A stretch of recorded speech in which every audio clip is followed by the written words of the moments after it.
Hello, everybody. So today is Sunday, February 10th, and we are bringing you a Block Digest special edition with special guest Jeff Vandrew Jr., who has lately began working on the LibrePatron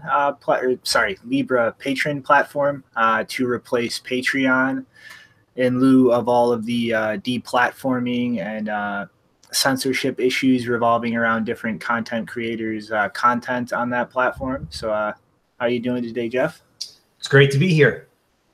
And we also have Mr. Chris Ellis joining us today, who I'm going to randomly be putting on the spot with no warning to say things. Yay! Thanks for having me. And then, as usual, we got Rick and Janine. Hey guys, good to see you. Guten Tag. All right, so I guess before we get into the questions, this is kind of one of those issues that's cropped up in the last couple of months that is really just kind of putting Bitcoin on the spot in general to actually fulfill the reason for it existing. A platform where people can't be arbitrarily shut out and censored or prevented from interacting with it. And I think this is kind of how Patreon's been acting lately, is kind of the perfect jump off point to really start building things demonstrating, what Bitcoin can do and how it can deal with the issues that come with these more traditional platforms. So I guess, Jeff, you want to just kind of go into a little bit of, why you started doing this?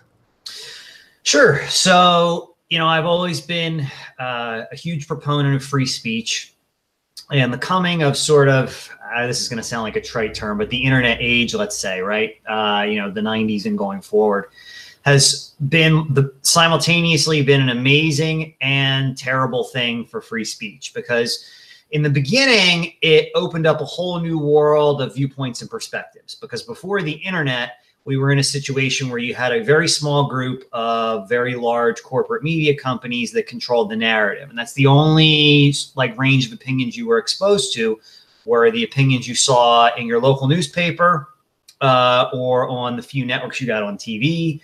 I mean, that's how it was when I was a kid. And then the internet came out and opened up this whole new world that gave everyone a platform to be able to broadcast information, viewpoints, perspectives without any sort of middleman or third party.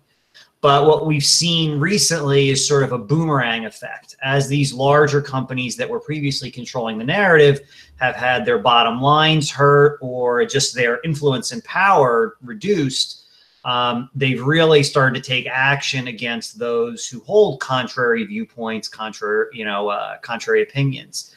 And this is one of the things that I found particularly troubling. And over the holidays, if you remember, it was around November, December, we really got the big Patreon purge, where Patreons just started banning people like crazy. And they, Patreon just started banning people like crazy. It was a big news story. Some prominent people were banned for stuff they didn't even say on the platform itself. So around that time, I looked at the Patreon situation, and I was like, well, usually the hard part with deplatforming is there's such a big network effect that trying to overcome that network effect with a competitor is difficult, right? So if I want to really promote Mastodon, for instance, that's hard because Twitter has this giant network effect. All my friends are already on Twitter. That makes it difficult. Well, Patreon's kind of an easy one to disrupt. It's like low-hanging fruit, because there's not really a network effect. No one goes to patreon.com and is like, who can I find to sponsor today, right? They head to Patreon specifically looking for someone that they already know about. So that makes the network effect essentially nil. And the second part was, what Patreon really does is not even all that interesting. It's just a blog. It just provides you with a blog that's subscriber protected with a recurring billing feature, right? And none of those three things are all that hard to build. So when I sort of, noticed this in the news, I was like, I bet I could slap something together. And, between Christmas and New Year's, by January 1st or 2nd, whenever I first tweeted it out, I had a working version of it. It wasn't as good as it is now. It didn't do everything that it does today. But it would work. It would build people. You could go on there. You could post stuff. And then over time since then, I've just been trying to improve it, make it better, and sort of assimilate more of the Patreon feature set. Okay, Janine, you want to, I guess, Yeah. follow up with some of your questions? Yeah, so before we get into the specifics of LibrePatron, one of the questions we always ask our guests on these special editions is how they got into Bitcoin or how you got interested in Bitcoin. And we haven't mentioned this yet, but obviously you are not only a software programmer, you also say that you're a lawyer and an accountant. So I would be curious to know how Bitcoin fits in with all of that and whether those professions, like which one of those most influenced you getting into Bitcoin. Yeah, it's a great question because I have a weird, very, very weird career trajectory. So that I'll kind of go through it briefly because it'll probably answer at least part, if not all, your questions. So I started programming in the 90s. I was in the computer science department at Rutgers University, and I did that for a couple years. Never did it professionally. Before I finished school, I ended up changing career paths for reasons that I can't even well put into words right now. I don't remember. It was so long ago, and you're young, you don't know what the heck you're doing. So I actually graduated Rutgers with even though I had all these computer science credits, I actually graduated with a degree in Spanish, and then just hadn't really thought about what I was going to do, right? Because the thing was, I had been working full-time in sales while I went to college at night. So unfortunately, sometimes when you have a full-time career and you're going to college at night, you don't put enough thought into the college part, right? Even though that's really where your whole career is going to go, especially since I knew I didn't want to work in sales forever. And so I had like a decent technical background. So I was just kind of young, and I don't know if this was even a great decision, but I came up with the idea, well, hey, like I understand like numbers and, keeping things in an orderly fashion pretty well.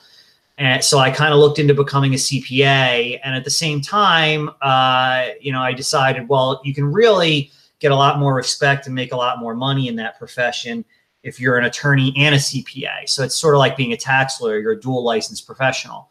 So what I did was I taught myself accounting from a book and took the CPA exam. I did take a prep course for the CPA exam and passed it, even though I didn't go to school for accounting. And I got a job in an accounting firm based off of that while I went to law school at night. So at that point, I was just, like I said, working as an accountant based on having passed the CPA exam, going to law school at night.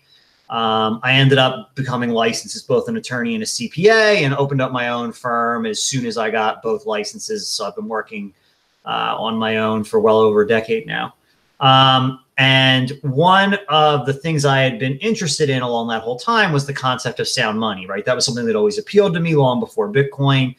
I was into the whole gold thing. It was something that just always seemed very sort of natural and normal to me. I don't know that I had the same enthusiasm for it that I do now, but I certainly always did have enthusiasm for it. And then when Bitcoin, came out, I was already, had my own firm doing tax consulting work. And when I say that I'm a lawyer, I don't like go to court. I don't own a suit. I don't do any of that stuff. I kind of help people structure their tax obligations. That's my background. And one of the things when I first heard about Bitcoin, it appealed to me, but like a lot of people, I put it sort of in the back drawer and didn't do anything with it for a while. I eventually finally bought in 2014. And when I bought in for myself, I was like, hey, wouldn't it be cool if I could hold Bitcoin within my IRA or my 401k or my retirement account? So what I did at that time is I developed like a legal structure where you can hold Bitcoin in your IRA, but unlike most of these custodial IRA products for Bitcoin, you get to hold your own private keys, which A, is just better in general for all the reasons we know. It's better to hold your own private keys. And B, makes it much less expensive. You don't have to pay any like custodial or trading fees to any company to hold your Bitcoin for you. So I really just came up with this solution for my own purposes. And I was like, well, I'll start offering it to my clients. Why not? And back then, no one cared about this at all. I wrote an article for CoinDesk about it back then.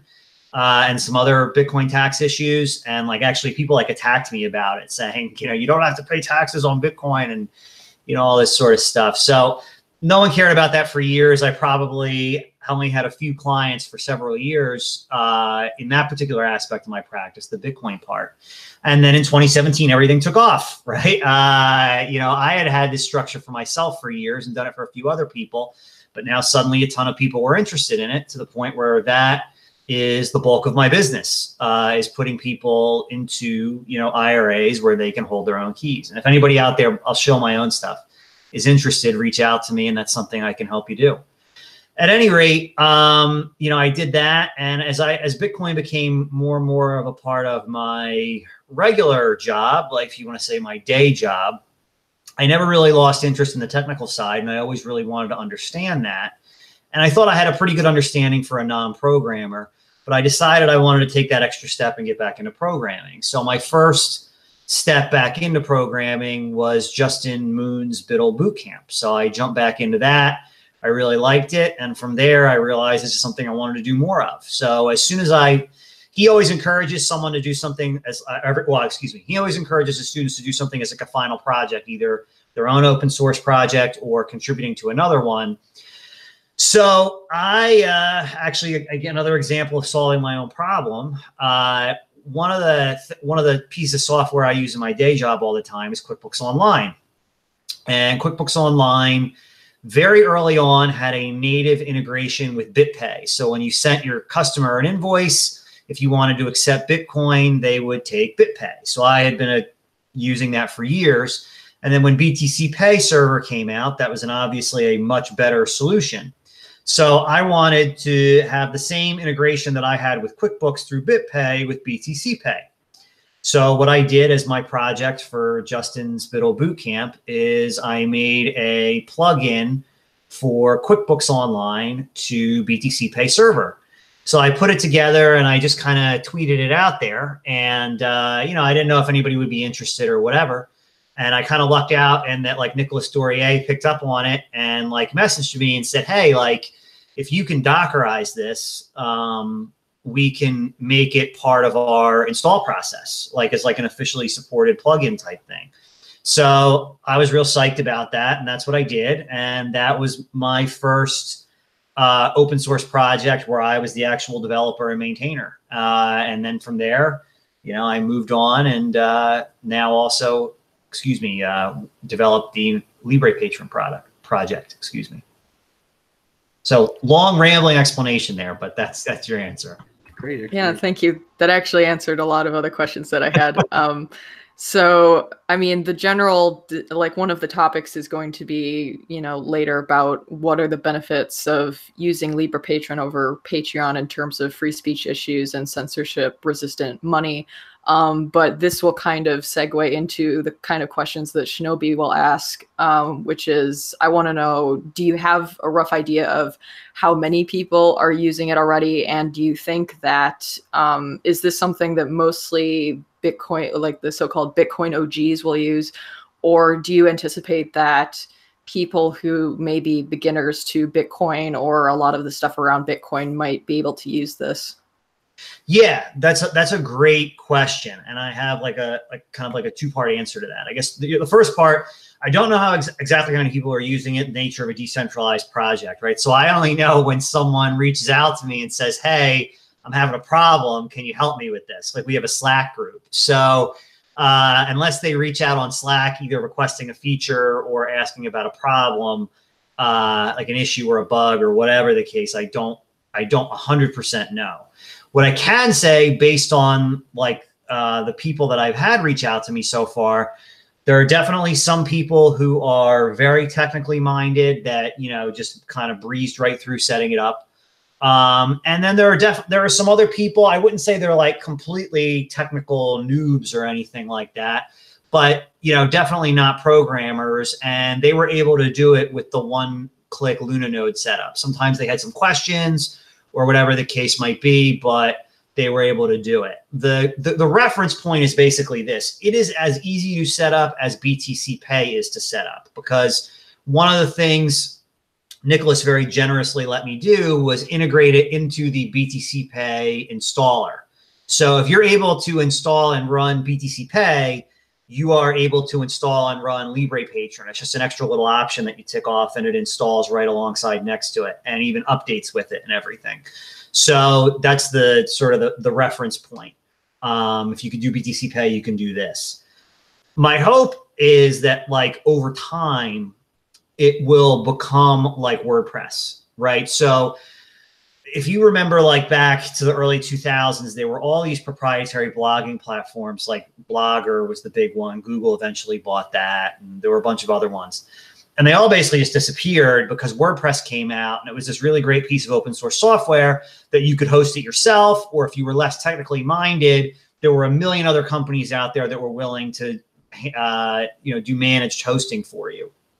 And even though, managed hosting isn't hosting it yourself, it's still much better because it's by its nature decentralized. There's a million of these managed hosts. So if someone doesn't like you, you can always find someone else, and they're all the same, right? Like, it doesn't matter whether your WordPress site is hosted in one of a million different providers. So my, like, ultimate, like, best case scenario for LibrePatron is that LibrePatron ends up like WordPress, and Patreon ends up like Blogger, if that's, I guess, the analogy I would make.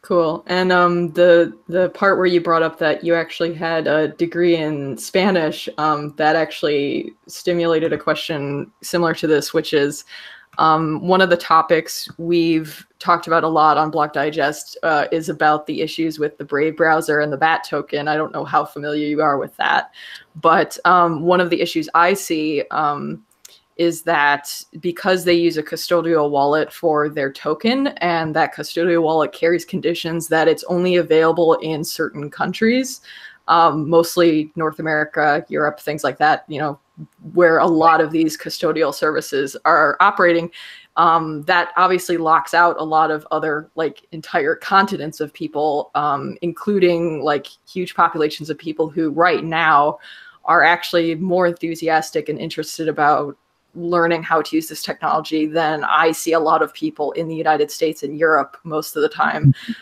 as a store of value, and also as a censorship resistant medium of exchange, because they obviously deal with those issues a lot more than we do. So do you see an opportunity for this platform to be useful to people in the Spanish speaking world? And is translation into Spanish one of your goals for this? Yeah. So, I think it's useful to everyone in the world because it's decentralized. I know for a fact that one of our early users actually does live in Colombia. So I know that we're being used down there only because I helped him with some tech stuff when he got started. And his site is in English because as of right now, that's, the site is in English. But the software is written in English, but he is down there and he is using it. To your other question about it being translated into other languages in the future, yeah, absolutely. Localization is always an improvement that can be made. And if there's anybody out there, if you speak a language other than English and you want to work on some localization stuff, feel free, make a pull request. I'm happy to merge all that kind of stuff in.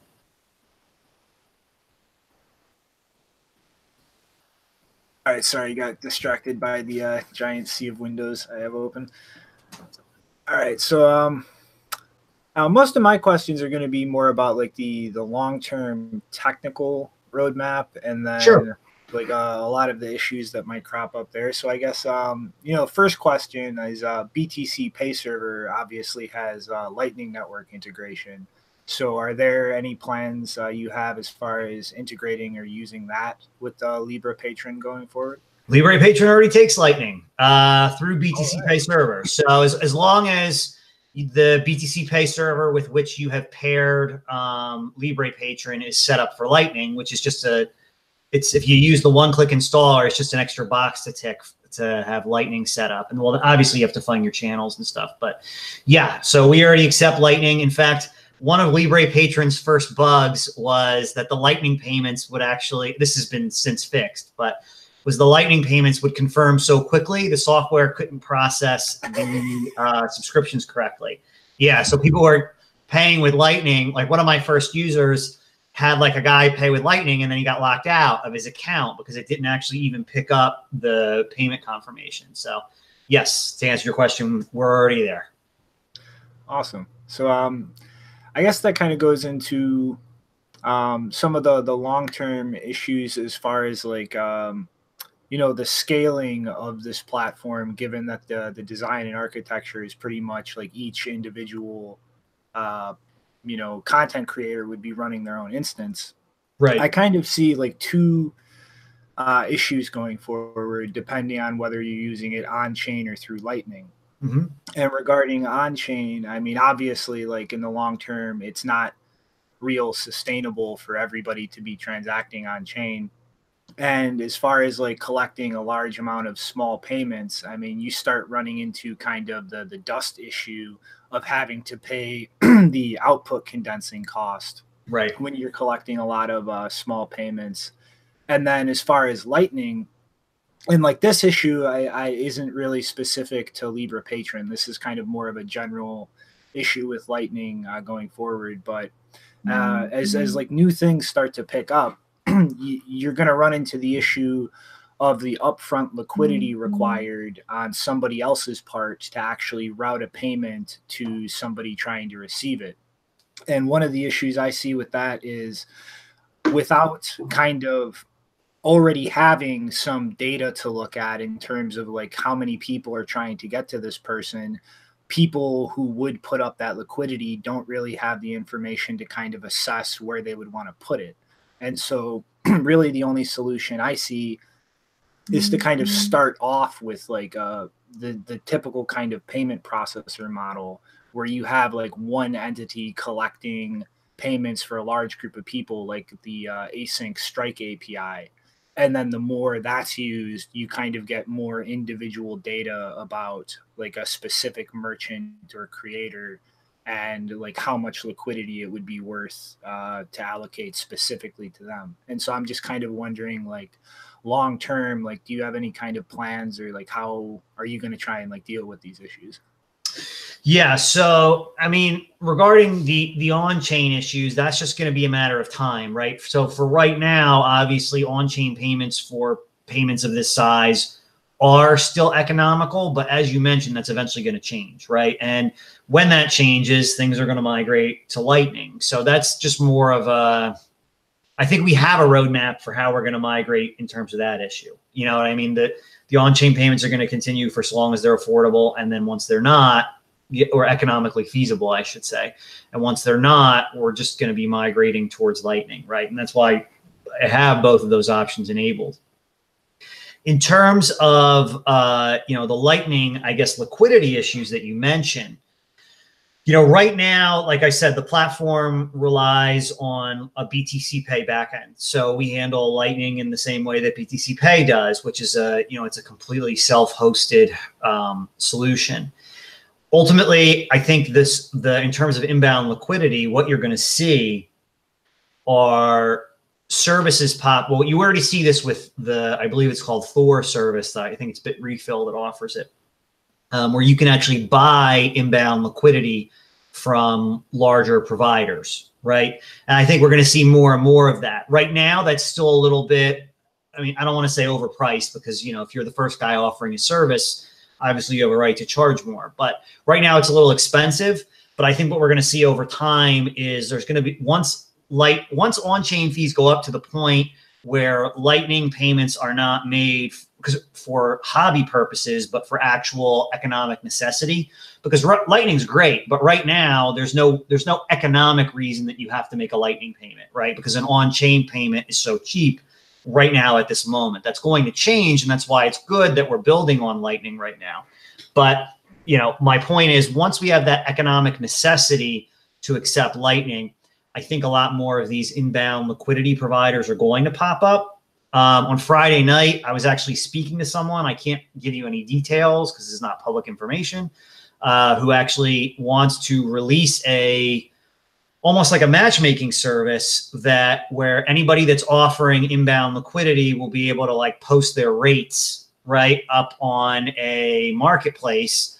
And then if you need inbound liquidity for your store, or for your LibrePatron, or for your BTC Pay instance, or any other self-hosted merchant solution that you're using, you'll just be able to pop on that site, look at who's offering the best rate, You could maybe even look at their reputation. I don't know if that's planned or not.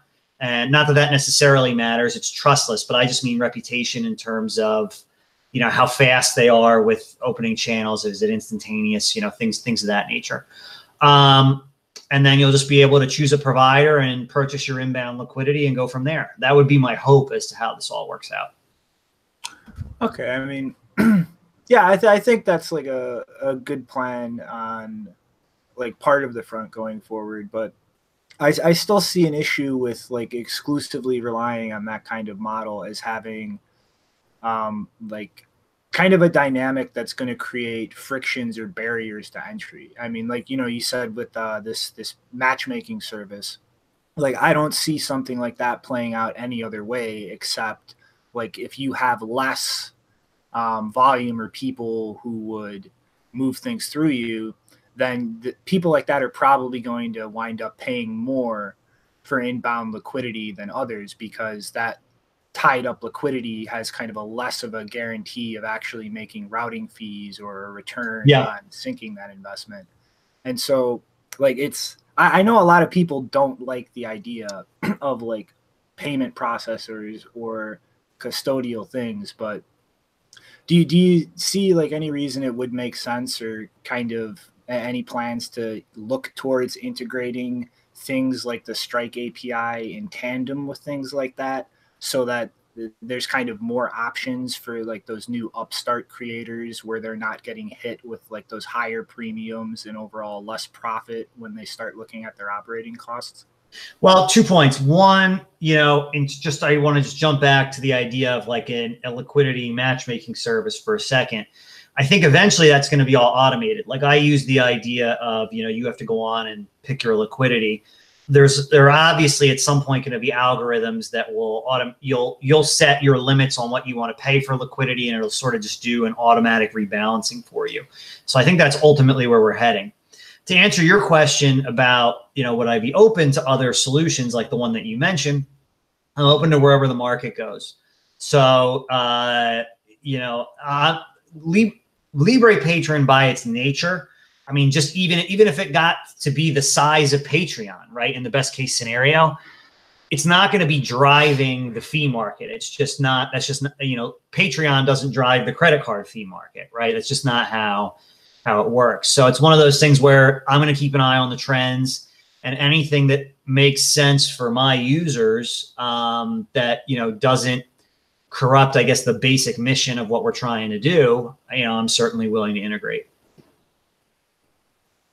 Okay, that's awesome. And then, you know, I guess really the next two questions are really all I've got left. But first off, looking at the documentation, obviously there's a service for kind of email notifications that requires hooking up to an SMTP server. And one of the things you noted was that big services like Google and Yahoo and so on kind of block those mass messages through a setup like this.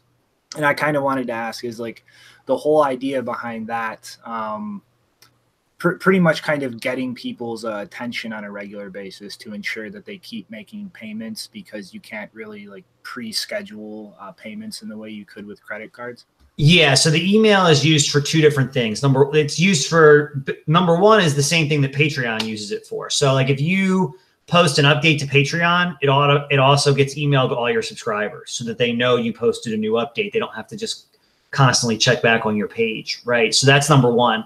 And then number two is, right, because the nature of Bitcoin is that there's no auto billing. So when your subscription is up, 5 days before your subscription is up, and then again on your expiration date, if you didn't pay on the 5-day one, you get an email with a link to click. And then when you click the link, you get a BTC Pay QR code that pops up for you to renew. So yeah, the email, you do definitely need SMTP settings to be entered for the software to work correctly. Otherwise, your people are never going to know, you know, about their expirations or anything. And like I mentioned, as you mentioned in the documentation, like your regular Gmail account, it actually might be okay if you only have a few patrons, right? Like they might not flag you for sending out, you know, 10 emails or something like that. But there's just better solutions anyway out there. There's a million SMTP providers out there that are very cheap. Some of them are even free if you're below 10,000 emails a month. So it's really not that big of an obstacle to get over, you know, if you don't have to host your own SMTP server. Mm-hmm. And do you see any kind of potential, I guess, for somebody to start kind of offering something like that as a complimentary service where like they could actually themselves kind of start linking in through things like Lightning Network and trying to bring the cost of services like that down for people who start going over the free limits for some of the free services that you pointed out? I mean, you could always have an SMTP provider come along and takes Lightning, right? But in terms of whether Lightning will make that kind of thing cheaper, I don't know. It's already so cheap. You know, from at least from a lot of SMTP providers, even if you're over, let's say a lot of them do 10,000 emails a month for free. Even if you go over that, it doesn't like suddenly become super expensive. I know Amazon's SMTP service, I forget what it's called, is very cheap. There's a lot of other ones out there as well. So I don't know that it would actually affect the cost of the service, but it certainly would be cool if, you know, just like, for instance, for VPS hosting, you know, Lunanode takes Bitcoin. That's one of their payment methods. I don't believe they take Lightning yet, but it would be cool to see, you know, SMTP hosting providers adopt that as well. And it does make sense for them in that, you know, it would allow, instead of billing once per month on the number of emails, I guess if they're doing Lightning, they could literally bill hourly or something like that based on the number of emails. But you would still, I don't even know if that would still make sense for them though, because they would still have to be there would still have to be a pool of money locked up that they'd be able to debit from on a regular basis, because there's no such thing as auto recurring billing even with Lightning. So in the end, I honestly don't know that, you know, SMTP would be all that changed by Lightning, other than, you know, being a new payment method, hopefully in the future when Bitcoin and Lightning start to become new payment methods for everything. Mm-hmm.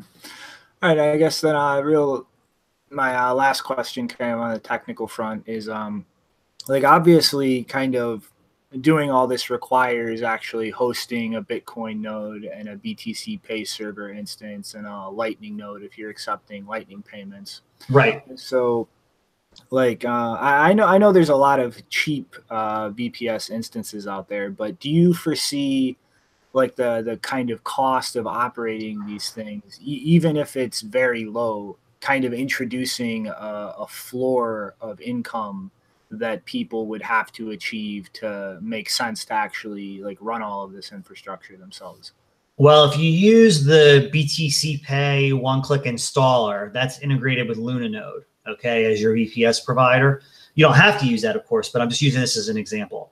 So that's integrated with Lunanode. Like I said, it's a one-click solution that's very easy, that automatically spins up your LibrePatron, your BTC Pay, your Bitcoin D, LND, or C Lightning, whichever one you prefer, automatically links them together. It does all that for you.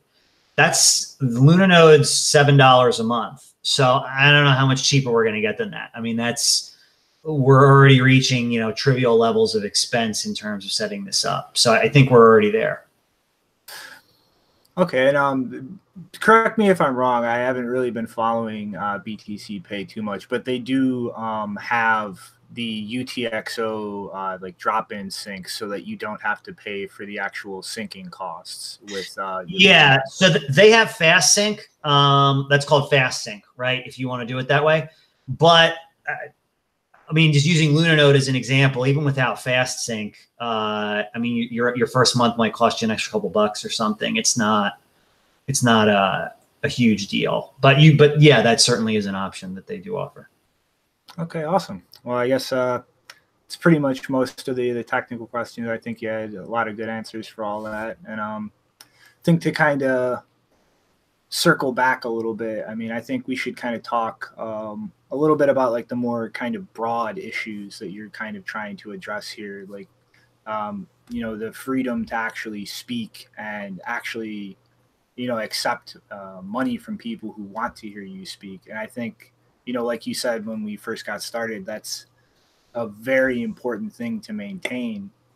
you know, in a day and age when we've seen like an individual person really get to the point where they are able to fulfill the role of a multi-million-dollar media conglomerate and do it better, do it more accurately, do it more factually, just as an individual on what's relatively like a shoestring budget. So I know Chris, he's been kind of quiet this whole time. I know he kind of wanted to kind of delve into like the more deeper philosophical issues with freedom of speech and kind of how that relates to these things. Hey, yeah, this is super interesting to me. Thank you for being here today. I wanted to ask you actually about your legal focus. So when you studied law, what area of law did you say that you focused on, or what excites you, I guess? Yeah, I'm a tax lawyer. So nothing that people find, because I'm licensed both an attorney and a CPA, and that's how I got into, you know, offering the Bitcoin IRA product where you can hold your own keys. That's basically a tax-driven thing. So I don't have any background in litigation of any kind. Like I said, I don't know anything about the rules of evidence. I can't really give you a good description of what hearsay is. I am not a civil liberties lawyer of any kind. So my interest in that is merely as a citizen. Okay, no, it's good. I just wondered if you'd had done any jurisprudence, civil liberties you already mentioned. But this kind of product is exactly relevant to that particular issue of the history of philosophy, freedom of speech. So I've been jotting down as you've been talking, sort of what I see as three broad themes in this particular area. And I guess my qualification is that I made an app called ProTip in 2014-15, which was a micro-tipping app, again, a community-focused open source project that ran in the browser, ran in the Chrome browser. And it basically went around, whenever you went around the web, it would automatically look for Bitcoin addresses on web pages and in headers. And then you would tell it, okay, this is how much I want to spend every week. And it would divide up that pot of money based on how much time you spent on someone's page. You could subscribe to people, click on them. You could obviously reject and put a little block list. And as you would use it, you could start to, refine the filter. And after a few weeks, it would be pretty good, we found, at regularly tipping the people that you enjoyed the most. And after a couple of weeks of you banning websites saying, okay, block this one, I don't want to do any block explorers, it would work pretty well. But it was a conceptual design project. It wasn't, I think, intended to take over the world, because we weren't naive in that sense. So there are three broad themes here. One is usability and adoption, and I'm thinking of Clay Shirky's work on micropayments in the 2000s. Nick Szabo's written about it. I've got a theme here around moral hazards, and particularly the moral theme of freedom of speech. And then I've got a theme here about the business model. How are you going to compete with these centralized services that have very efficient business models and network effects? So let's just, first of all, I just want to touch on the freedom of speech one. Okay. So let me just get my tabs up. I also have a sea of windows up here. So I want to talk about prior restraint, first of all. So with freedom of speech, it's not just about your freedom to say what you want. It's also about other people's negative right to look for information. And that means that when we have to think about what we mean when we say you have the right to say what you want, we also have to think about other people's right to find out what you think and what you have to say.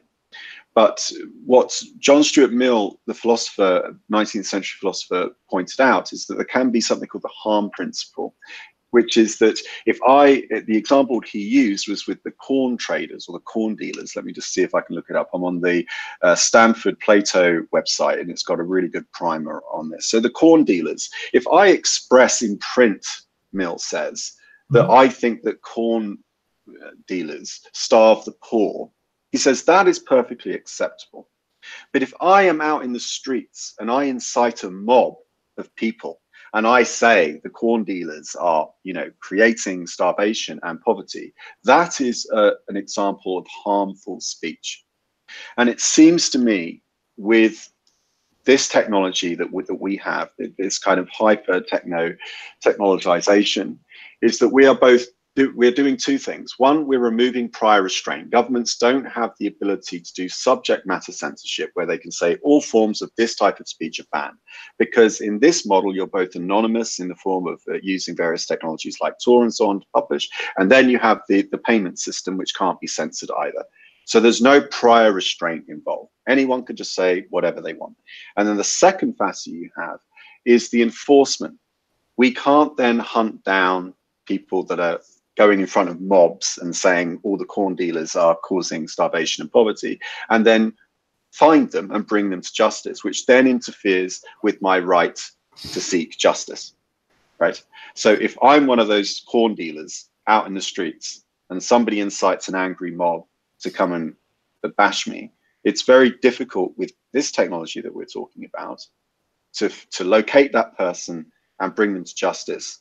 And their freedom to speech, their negative freedom in this case, because you can't stop them, interferes with my right to seek justice. So it's heavy. It's a heavy topic. And I am also playing devil's advocate because actually I come from your position. I do want to disempower the nation state. I do want to empower the individual. But I wondered if you'd had any thoughts on that or any kind of insights. Is that something that you think about when you make a product like this? Yeah, so the dividing line here is violence, right? I think that's really the theme when you're talking about speech. That, to me, the only speech that you can really argue as potentially a problem is that which leads to violence, which I think was your example. So, and the inability to seek justice if you've been wronged by something like that. So the thing about violence is, at the end of the day, it always does require some physical aspect. So if I have an internet community and we just are on our own little internet community and we're just like riled up about how we're going to come after Chris and we're going to get him, we're going to break into his house.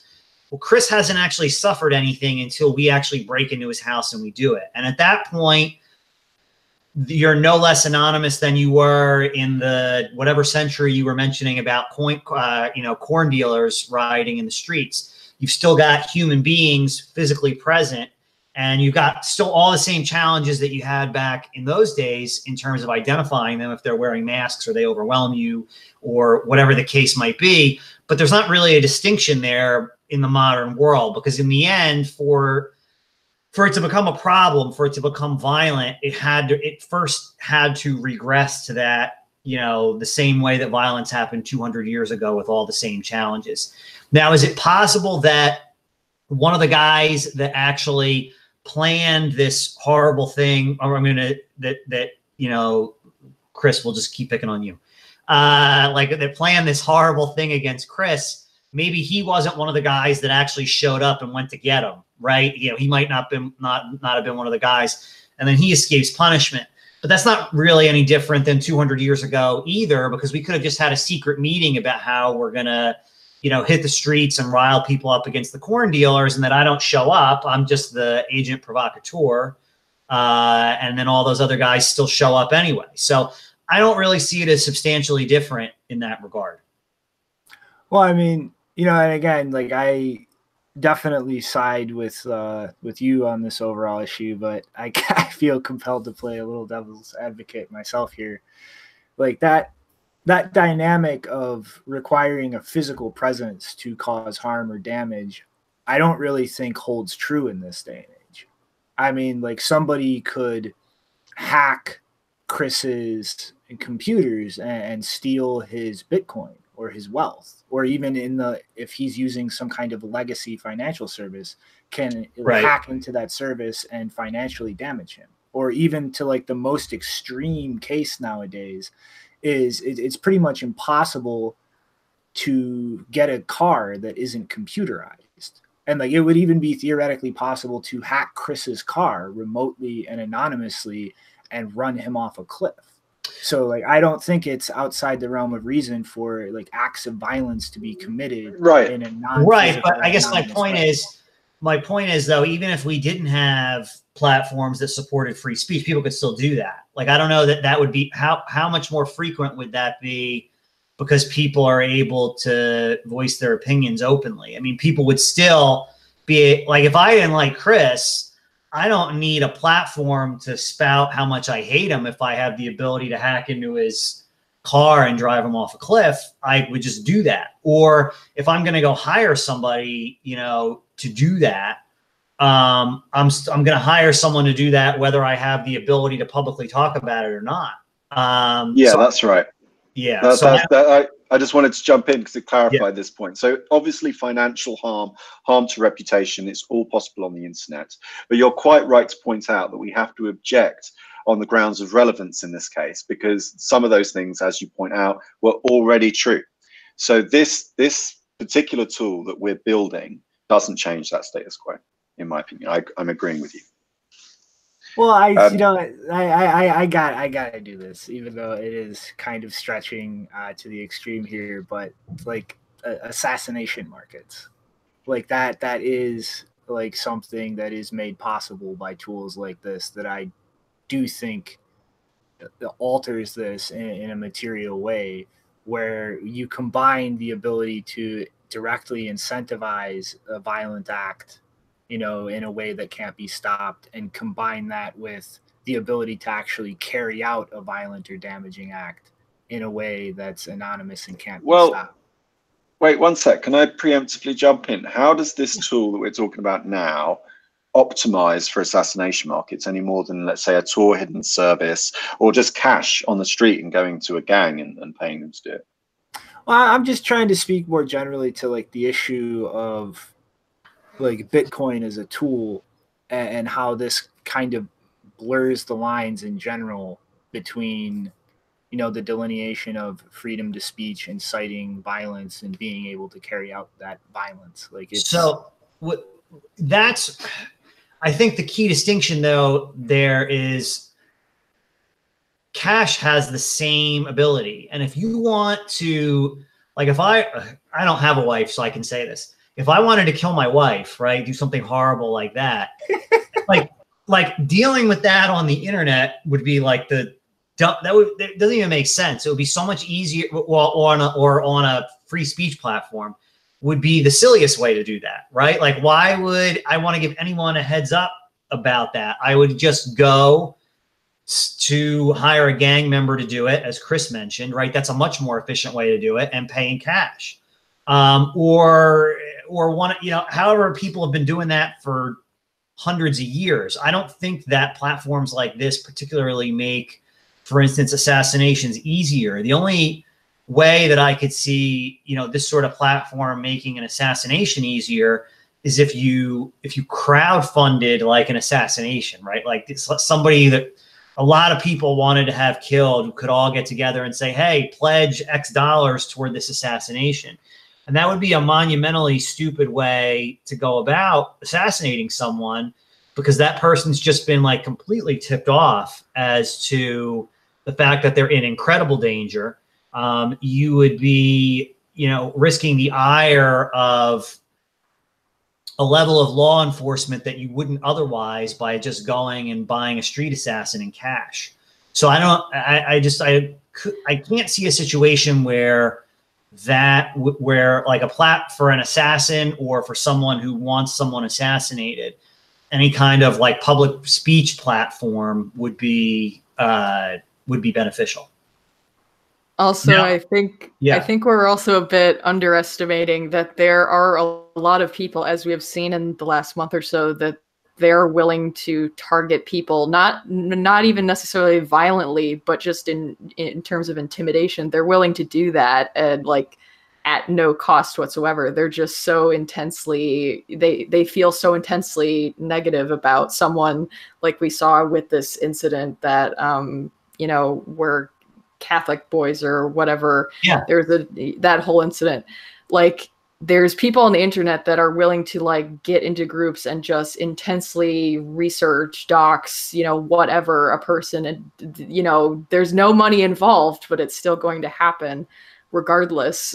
So in that way, like sometimes there are things that money has no influence over, and it's just, you know, people acting out of their own interests and blindness. And one of those examples I kind of wanted to bring up, because, you know, with Patreon, and especially the most popular examples of people that are getting banned and stuff is like Sargon, and then the voluntary / solidarity dropouts like Jordan Peterson. But one of the examples that I actually paid more attention to was with Naomi Wu, aka Sexy Cyborg, who is a, if you don't know anyone in our audience or Jeff, she's a popular tech maker from Shenzhen in China, and she specializes in open source hardware and particularly body modifications, which is what she's famous for. And in short, she had some pretty vicious interactions with Vice motherboard journalists last year that went really wrong. And basically it started because Vice broke some written and spoken agreements, not to, like, written as in they said it in communication. It wasn't like a legal agreement, but they did say it in a written form that they were not going to cover certain sensitive topics that she understood would put her at risk. And eventually she reacted out of fear when they broke those agreements and prompted the Vice lawyers to actually go to Patreon and demand that her profile be taken down, which is where she was making most of her income, and they did acquiesce to those demands. And so amid some of the other, more newsworthy bans that were happening, she was also trying to save her own business and livelihood and rebuild on some other platforms that were quickly being deemed like alt-right because they weren't automatically condemning or banning these people immediately that were also migrating there and were not as favored as she was. And she's written some blog posts about this. She calls the situation collateral damage in the culture wars of the West, which I thought was a good way of describing it, because the reason I wanted to mention her in regards to Patreon is because, when people get tainted with either an assumed association or oppositely, when they get tainted with, like, by participating in the platform, it's like they're showing a lack of solidarity with the people who are being banned based on pressure from media outlets, or in the case of Patreon with some of these other bans, it was the credit card companies who are behind that. Right. And so if they have a way to use something that they can self-host these profiles, they're not only more resistant from a technical perspective in a lot of ways, but they're also more resistant to the socio-political influences that surround them and are often out of their control, but can nonetheless wipe out their income in hours or days out of nowhere. And you brought something up that I really want to touch on. The association thing is one of the ways that I pitch LibrePatron to people that don't care about free speech at all, or maybe they don't even think about it. They just have some real uncontroversial thing that they want sponsored, and they don't really care about other people, right? What other people are allowed to say or not say. Is I'll just pitch to people like, hey, it's cheaper. Why pay 10% to Patreon when you could pay nothing? So LibrePatron accepts Bitcoin, obviously charging nothing because it's through BTC Pay. Or you can take credit cards through Square, and if you choose to activate the Square integration, you just pay the base Square fee, which I think is 2.9%. So it's a lot cheaper. And the reason why I offer credit cards as a secondary option that people can integrate, and also pitch even people that don't care about these free speech issues that I might personally find important, is it helps head off that whole association thing, right?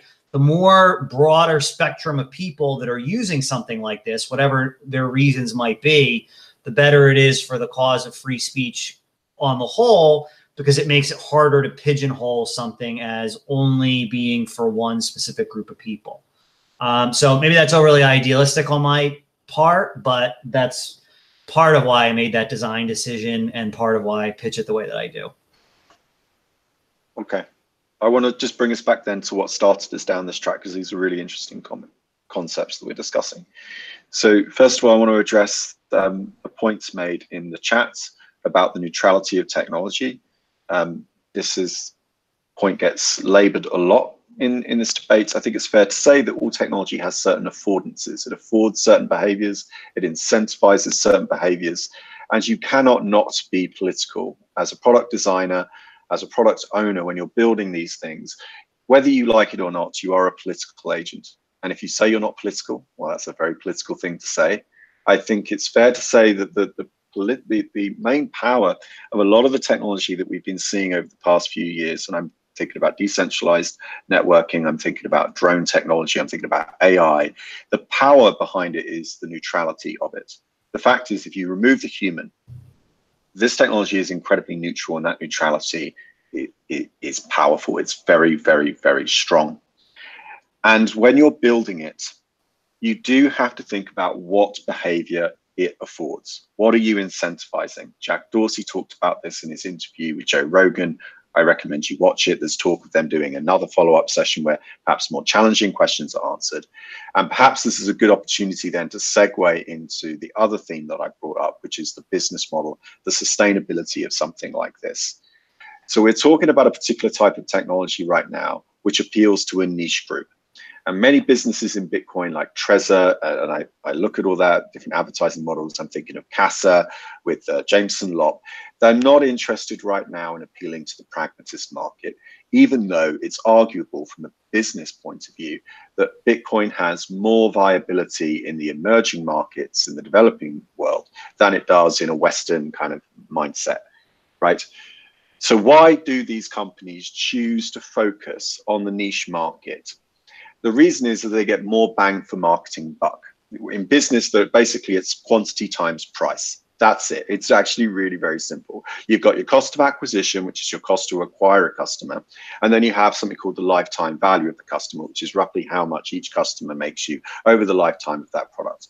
There's lots of like really complicated algorithms that you can put into Excel spreadsheets. I'm sure you can download some from the web, but that's essentially what it boils down to. If you just focus on a niche market, you're going to bring your cost of acquisition down. You're going to increase your conversion from a sales point of view. For every person you reach and for every potential non-paying customer you reach, you convert more as a percentage. So your metrics and your key performance indicators as a business look a lot better, particularly when you're pitching to investors.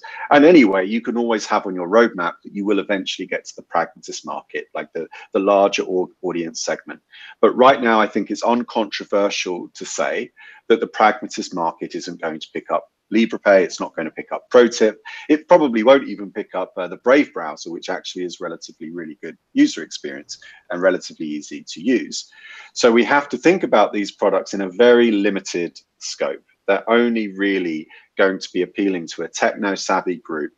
And I would argue, again, I think uncontroversially, that those people have to be highly motivated at the outset to be able to overcome any of those technical hurdles. You have to remember, let's drill down and I'll give you a very specific point to respond to.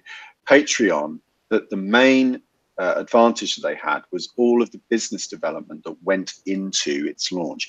The fact that they reached out to each content creator, they did a bunch of research, they found out all the cartoonists, they focused a lot on cartoon animators actually in the beginning because they realized there was a high pain point in content producers that put in a large amount of time into the production cost. That's a concept called the endowment effect. The endowment effect is the idea that one can enjoy the fruits of one's labor, another person's labor, without realizing the effort that went into it. So animators, videographers put a lot of upfront cost into production, which isn't immediately realizable by the consumer of that product afterwards. That was why they did that. And as a distributed system, like you're doing, Jeff, it's very difficult for you to plan a business structure, you know, a business initiative around calling up these people and saying, hey, why don't you join my platform? Here are the benefits, here are the features. But do you have any like thoughts about that?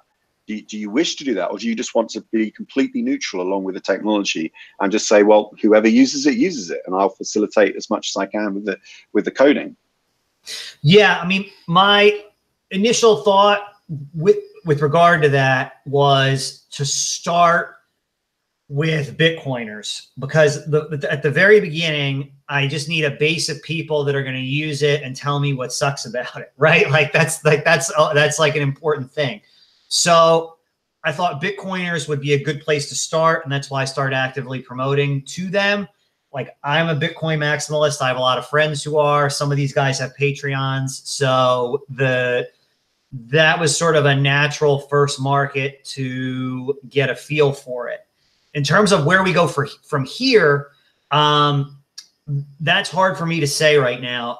Because I really would want to see first how, if any, adoption I get in that group, and then sort of radiate out from there based on the feedback I get, improvements that I make, feature requests, things of that nature, get all that sort of stuff straightened out, and then really start to move toward a broader audience. That was kind of a lousy non-answer. I apologize. But do you, no, that's fine. But look, when I was doing Pro Tip, as someone who's been in business for 20 years, I get the harsh realities of business. I get the pragmatism. And I realized that I couldn't just solve the one epic story around I'm a content producer and I want to get paid. The other epic story is I want to discover good quality content, and I need a mechanism for surfacing good views, new people that are serendipitous encounters. So I did actually, and I'm happy to share it with you, you know, kind of sketch out a whole bunch of a feature landscape of what an ideal product would look like. And one of them was like a decentralized RSS feed, where you could actually get all the data from the network, the payment network, and actually figure out what people are liking, what people are tending to pay for, and just use all of those signals around payment, around viewing and non-payment, to kind of generate like a federated recommendation engine, right? So, but then, like, have you even thought about that? Is that even something you're thinking?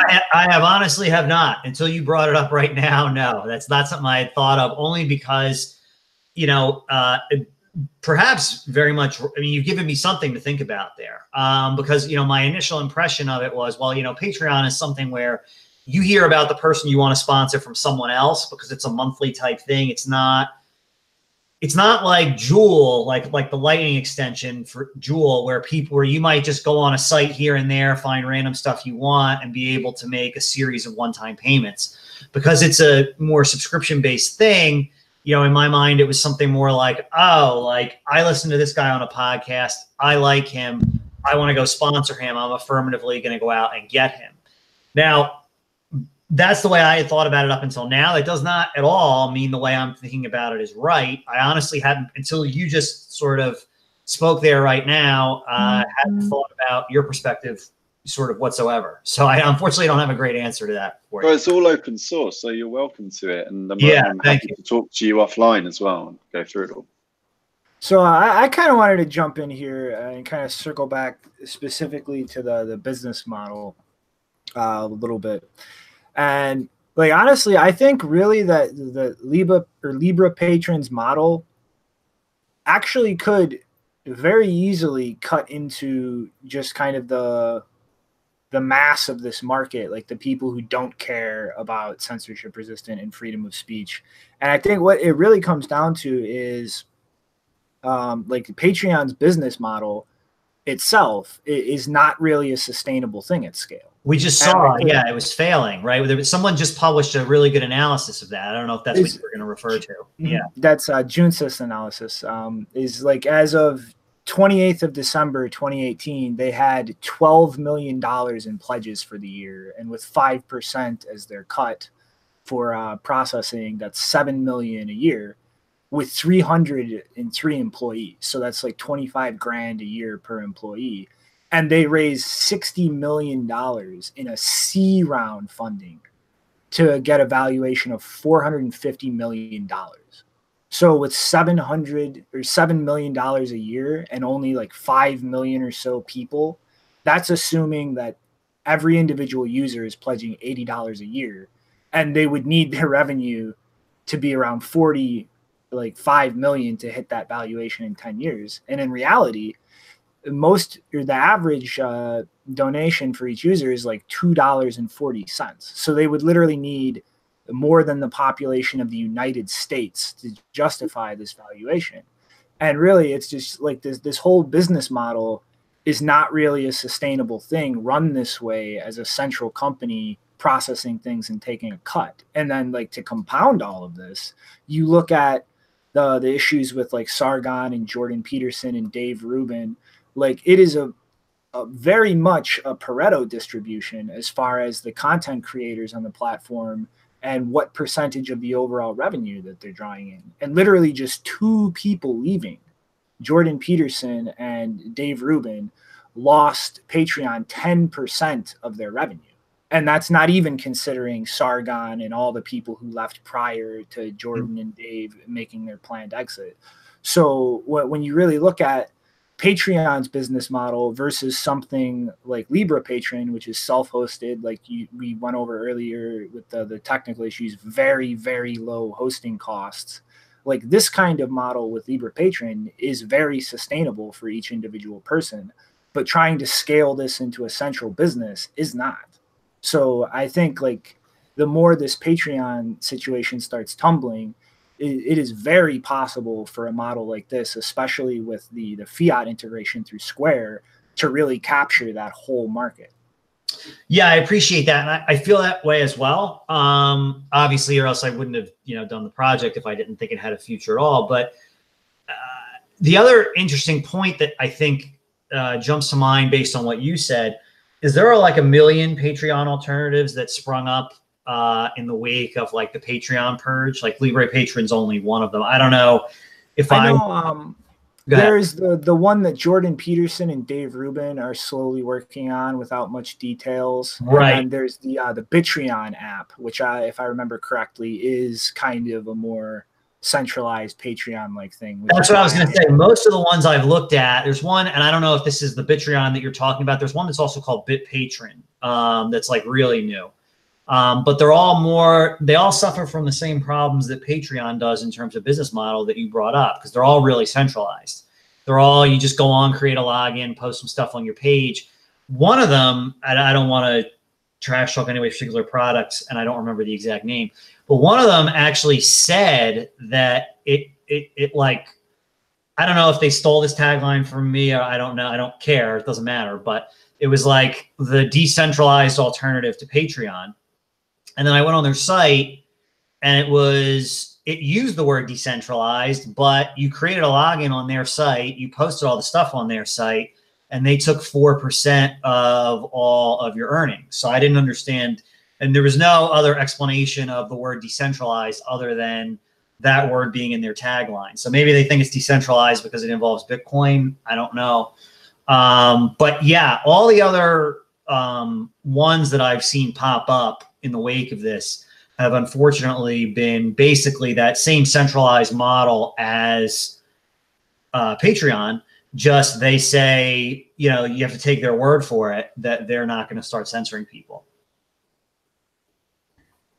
Yeah, man, I'm finally going to jump into this discussion. Been listening to it. I just didn't really want to interrupt, but I think you guys are right on the money with, just that business model suffers. And, just as well, like we're starting to see just, all these conversations where they just get so intense so quickly. And we're discussing like free speech and inciting violence and usability and security. And, definitely this decentralized and whether or not that's a true statement or not. And, I think that central point is also just a failure in the sense that they're going to have to come up with the terms of service, and they're going to have to sort of pick a stance on whether or not they say this is inciting violence or free speech. And if you really do want to create a platform for anybody to sort of stand up and be sovereign in their ability to get a crowd, get a valuation on what they're doing and everything, I think this is the way to go. And I've just been writing all these notes thinking about like, yeah, that's just that's central, because I've seen these other competitors too, and it does create like this, yeah, you got to go to their website, create a username, log in, and everybody's trying to just jump on the bandwagon of how are we going to fix this problem, where I think LibrePatron, what you're doing here, I think that's probably the best way to actually do it whenever you're talking about decentralized platform. I appreciate that. And the analogy is, just because, for instance, just because it involves Bitcoin, we know for a fact that BitPay is not censor proof, right? Because we know that they've banned people based on speech, things that they've said. And that's why something like BTC Pay analogously exists, right? That's a truly decentralized version of BitPay. And that's the same thing that I'm trying to accomplish with LibrePatron. Right, let's come in here because there's a conversation going on in the chat about the association between fiat and kings.